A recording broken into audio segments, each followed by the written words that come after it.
A number of questions were submitted via our social media outlets, Facebook and Instagram mostly, I believe.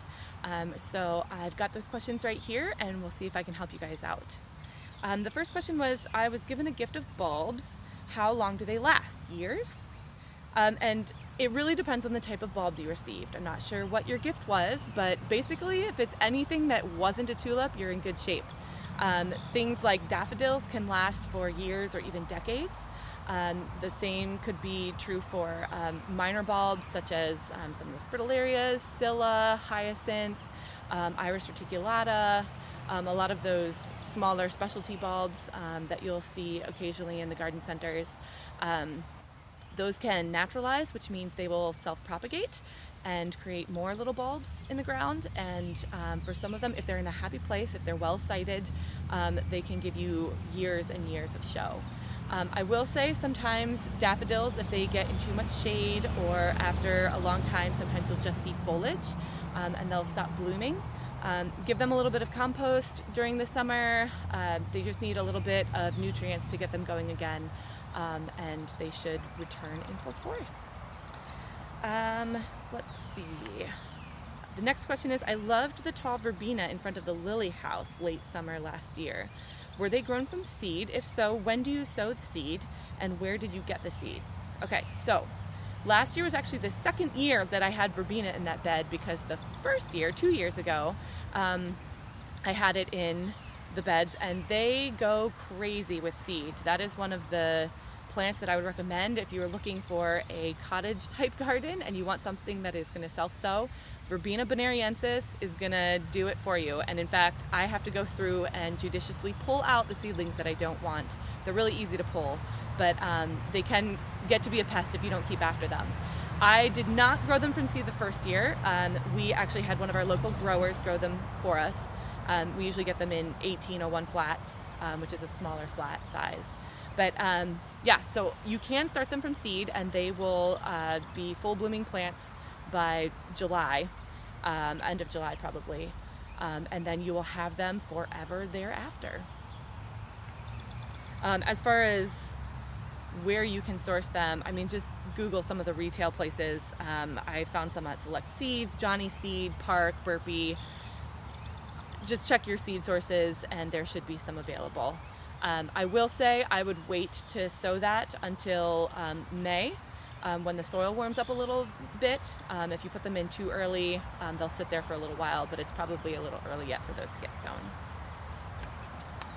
All right. Oh, and also I have seen that plant in local garden centers. So check your local garden center for small plants to get started as well, just to give you a jump start. Okay. Next question is now a good time to mulch, or should I wait a few weeks? Mulch whenever you have the time, the energy. You can mulch at any time of year. I would say the earlier the better. You could do it back in February. There was a follow-up question that was related to whether or not the mulch is going to keep the soil cold. I would not say that that would be an issue. Mulch generates heat, and so that should not be an issue for the plants that you're trying to grow in them. I prefer to do it early, before all of the perennials and plants get growing, because it's a lot easier to spread your mulch. So I would say the earlier the better. Go for it right now. Right. Next question is, this person is looking for a tree for their front yard and had a specific question about cherries, and why you don't see them around town very often. On my drive in this morning, I was specifically looking around some of the neighborhoods that I drove through. There are a number of cherries around, but I think part of the reason why we don't see a ton of them is because they're really prone to diseases here. And they also bloom early enough that if we get any type of frost when the buds are about to break open, they won't be flowering. So it's sort of a risky tree to have if you want a reliable show in the spring. I would actually recommend, if you're looking for a tree for your front yard, go with something like a flowering dogwood. I love the pagoda dogwoods as well. For the flowering dogwoods, you can get different colors. There's pinks, there's whites, not a great variety beyond that. Also, one that is not frequently seen, I've seen a number in home gardens, but Kainanthus is white fringe tree. It's a fabulous smaller understory tree. does well with a little bit of shade. If you want to put it in full sun, that's all right too. It blooms a little bit later and has this really beautiful, it's called white fringe tree for a reason, beautiful fringe flowers that hang down. It's white, and we have a native Caenathus virginiana, and then there's also the Asian species, as Caenathus retusus. Both of them are really great plants, so I would highly recommend either one of those. If you're looking specifically for something that's going to be early blooming, I would actually recommend going with something like a witch hazel, Hamamelis. You can get lots of different colors of those, and they can start blooming in the winter time, really, all the way through. They're finished blooming now, but I would say through March for some of them. So that's also a really nice one to use. Let's see. Next question is, where do y'all, there was a y'all in there, where do y'all buy all the bulbs as you continue to add to the pretty displays? So we have a number of wholesalers that we use. We use De Vroomen, and we use Van Engelen for most of our bulbs. We also have used ADR bulbs and color blends in the past, but De Vroomen and Van Engelen are mainly where they come from. We also sometimes will use retailers for specialty bulbs, or if we're just using small quantities for our containers. We love to use Brent and Becky's. They're out east, a really good retailer, grow really nice bulbs. We'll also use Longfield Gardens. They have some really nice materials as well. So those are our main sources. Every once in a while we'll get something from somewhere else, but I think that's usually where we get our bulbs from, at least where I'm usually looking. All right. There was a question about whether any herbs and vegetables are growing. Usually, yes. We use herbs and vegetables, cool season crops, even in our annual display beds, not just in our vegetable garden and orchard.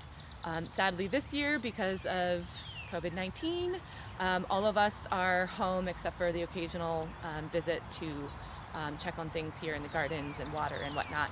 So this year we do not have any vegetables that are growing. We will for the summer months, but sadly we are just not able to get in here and put in the hours it takes to do all of the intensive gardening. So the sad reality that all of us are facing. But normally you would see like kale, cabbage, lettuce, mustards. I love growing kohlrabi in the spring, radishes, anything that's going to be a peas, typical cool season crop. You would see it here in the garden. Okay, next question is perennials. Oh, this person is looking for a perennial suggestion for morning shade with hot afternoon sun. That can be a difficult combination.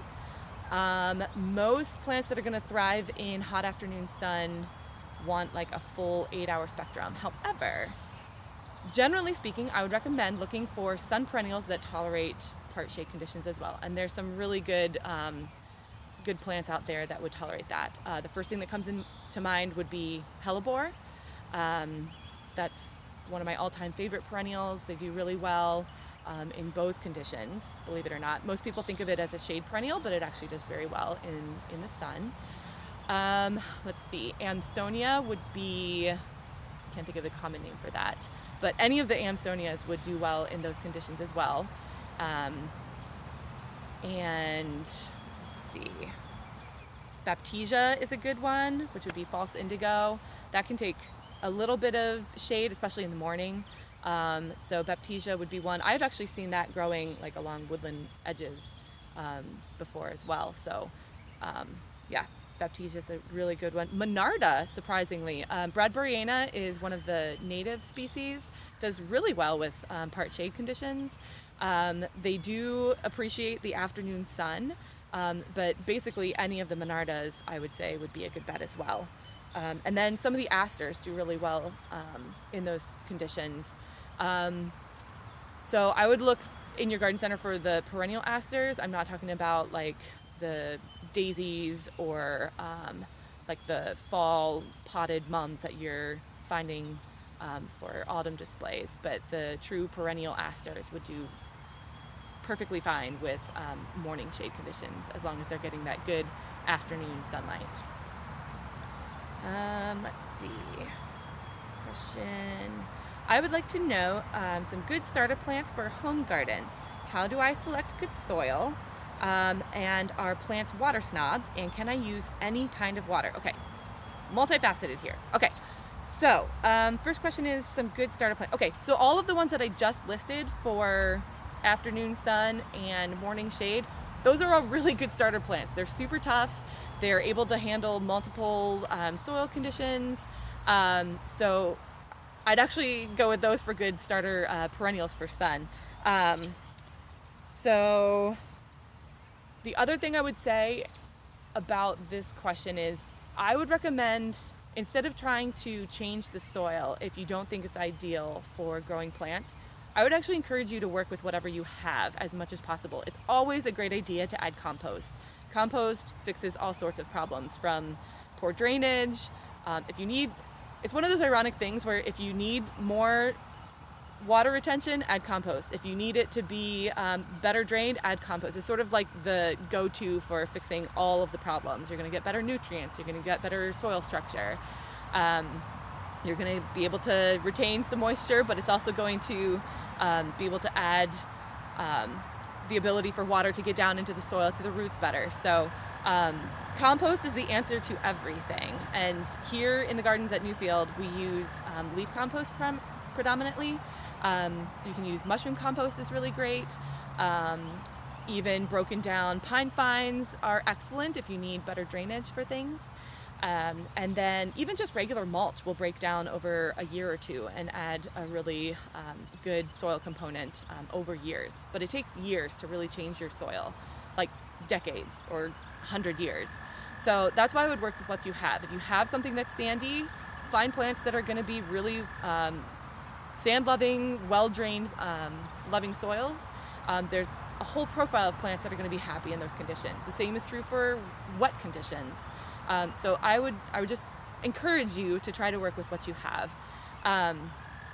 But as far as water goes, if you have the ability to capture rainwater, that's a fun way to recycle and reuse what you're getting on your property. If you don't have that capability, city water is fine. Well water is fine. I'm not really sure what the direction of that question is exactly, but the only thing that I would say would need adjustment to the type of water would be if you're growing indoor plants. Sometimes the soil in indoor containers can build up with salts and minerals from your tap water. So you would just need to flush those every once in a while. But yeah, generally speaking, for outdoor plants, whatever water that you have available should be sufficient. Let's see. Okay, so are plants water snobs? They do not have to be, and if you site them properly, eventually, after you get them established, they should be able to grow well on their own with maybe occasional supplemental water if we're really suffering for drought or whatnot. But again, like I said, if you're siting the plants properly, they shouldn't need to be water snobs. And actually, there's a whole movement right now for trying to match plants that are working with your soil profile much more than what we have in the past. So it's a lot easier in the long term to do that rather than trying to all the time just add water. So let's see. The other part to that question was about good starter plants. So besides the sun perennials that I mentioned, I jotted down a couple here. First of all, veggies and herbs. People love starting with them because they're fairly easy. And if you're not comfortable starting them from seed, because that can be really intimidating, your local garden center is going to have a wonderful selection to choose from.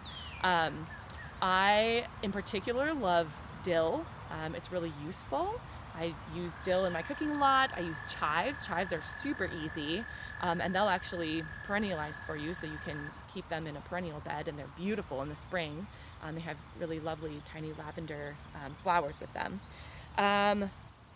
Things like tomatoes. If you're looking for tomatoes, start with something smaller that's going to be a determinate type, as opposed to an indeterminate type, which is going to keep growing, and they get huge. If you want something smaller, something more compact that's going to be a little bit easier to keep track of, find a smaller cherry tomato that'll be fun to work with. Some of them do really well in containers even. So start small, get your feet under you, build your confidence, and then you can go from there. But vegetables, herbs are a really great place to start. Thyme, rosemary, all of those things are going to give you some good growth, and they're beautiful. They're not just useful, they're beautiful.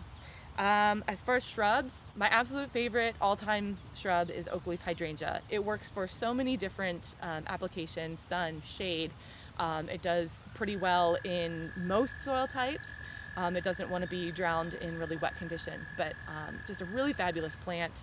Looks beautiful year-round, and is a really easy one to start with, especially for central Indiana here. It's just a really fabulous plant. Another one that I would recommend is actually Fothergilla, which has a really lovely spring bloom, but it's, again, a nice plant that'll do well in a number of different conditions, and would be an easy starter plant.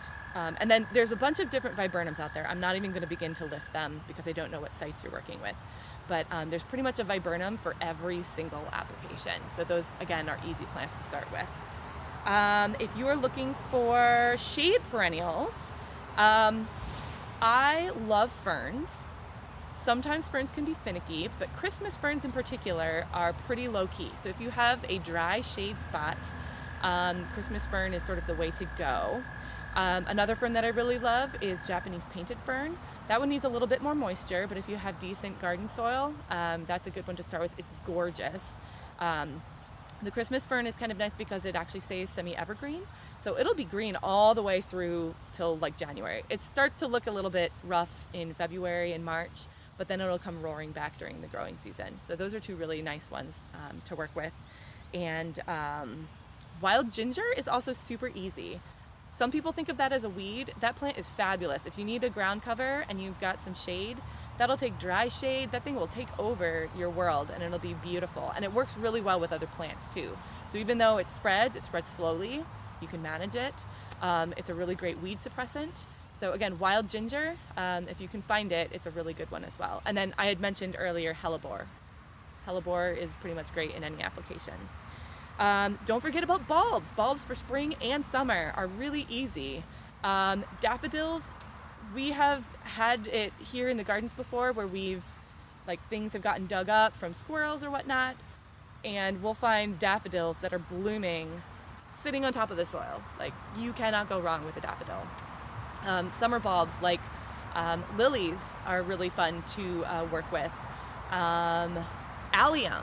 Allium is, again, sort of like Hellebore, one of my go-to plants if you got decent sun. There could be an allium for spring all the way through fall. There's so many different varieties out there. But in particular, if you're looking for one, the summer blooming alliums like Millennium, like Windy City, there's a bunch of them out there of that type. Oh, the bugs are out. It's getting warm. As far as annuals go, salvia, zinnias, verbena, all of those are super easy starter plants. For shade annuals, one of my favorites is Tyrinia. It's a wishbone flower. Most garden centers have this. There's a more limited color palette with those, but they're absolutely wonderful in containers, in the ground. Love that plant. Sun patience. It's a specific brand of impatiens that does not get the type of disease issues that some of the standard bedding impatiens get. And the crazy thing about it's called sun patience because they grow in full screaming sun, but they also bloom beautifully in shade. So they go the full spectrum, don't need a whole lot. If that thing does dry out, it's a nice indicator plant because the leaves will start to wilt a little bit. But yeah, that one is sort of a go-to here for us for guaranteed great color. Let's see. Oh, and Coleus. Who can forget about Coleus for shade annuals? Every color in the book except blue, and they'll probably come out with that next year. So that's not true. But Coleus can grow well in shade. There are some really beautiful full sun Coleus as well. So again, a really flexible plant for all types of situations, and it's super, super easy. Containers, in the ground, wherever you want to put it, that one's a good one. Okay, I believe this is the final question. This person said, I want to plant a bed for my granddaughter, who is 2, to help me with, and they're looking for suggestions for color and scent for a small bed space? Okay, I really love this question because my daughter is turning 2 tomorrow, and I have been out in the garden a lot, being at home, and so we've done seed starting, we've done a number of different projects outside. For a 2-year-old, you don't need to make it complicated. It's all about like sensory, like touching, feeling, looking what bugs are in the soil while you're digging. My daughter is less interested in what is going in the ground and more interested in the actual tactile, like what's happening around. So I would say, besides some of the annual suggestions that I made, especially at this time of year, one of my absolute favorite spring annuals is Johnny Jump Ups. It's a type of viola related to pansy, but it's got a slightly different structure to it. It's a little bit more open. It's got a smaller flower. It's got really fun colors. I guarantee they're in local garden centers right now. And the nice thing, there's actually a couple things that's nice about them. The first thing is that they'll actually go into the summer until it gets really hot. So it doesn't have as short of a season as a true pansy does. The pansies sort of peter out. If we get a couple more 70-degree days or 80-degree days, they're sort of on their way out by mid-May. The Johnny Jump Ups have a little bit longer of a lifespan. And if you have them in the shade, you can probably grow them through the entire growing season. If they're in full sun, they will eventually get too hot. The second cool thing about them, and I just did this with my daughters yesterday, you can actually eat the flowers. They have sort of a wintergreen taste to them. It's sort of an aftertaste, but you can use them in salads. You can just go out there and pluck the heads off. I would tell them to pinch with their fingers. But it's sort of a fun way to involve edible landscapes in a different way. Most people don't really think about eating their flowers, but just let them have a taste. Actually, my 5-year-old loves Johnny Jump Ups. My 2-year-old spit it out within 5 seconds, so I guess it's not for everyone, but just one of those fun things that I absolutely would recommend that for a small space. Also, back to the cool season vegetables. If you're looking right now, things like dill, things like parsley that are going to carry into the summer months as well. Again, chives, cherry tomatoes, things that are going to be smaller that they can get their hands on. And if they eat it, it's not a problem. My daughters absolutely adore cherry tomatoes. I cannot keep them on the vine. And in fact, my 2-year-old, who had been 1 last year, she would eat them green off the vine. I don't know what it is, but they just love the cherry tomatoes. They're a little bit more accessible than some of the standard tomatoes that you would find.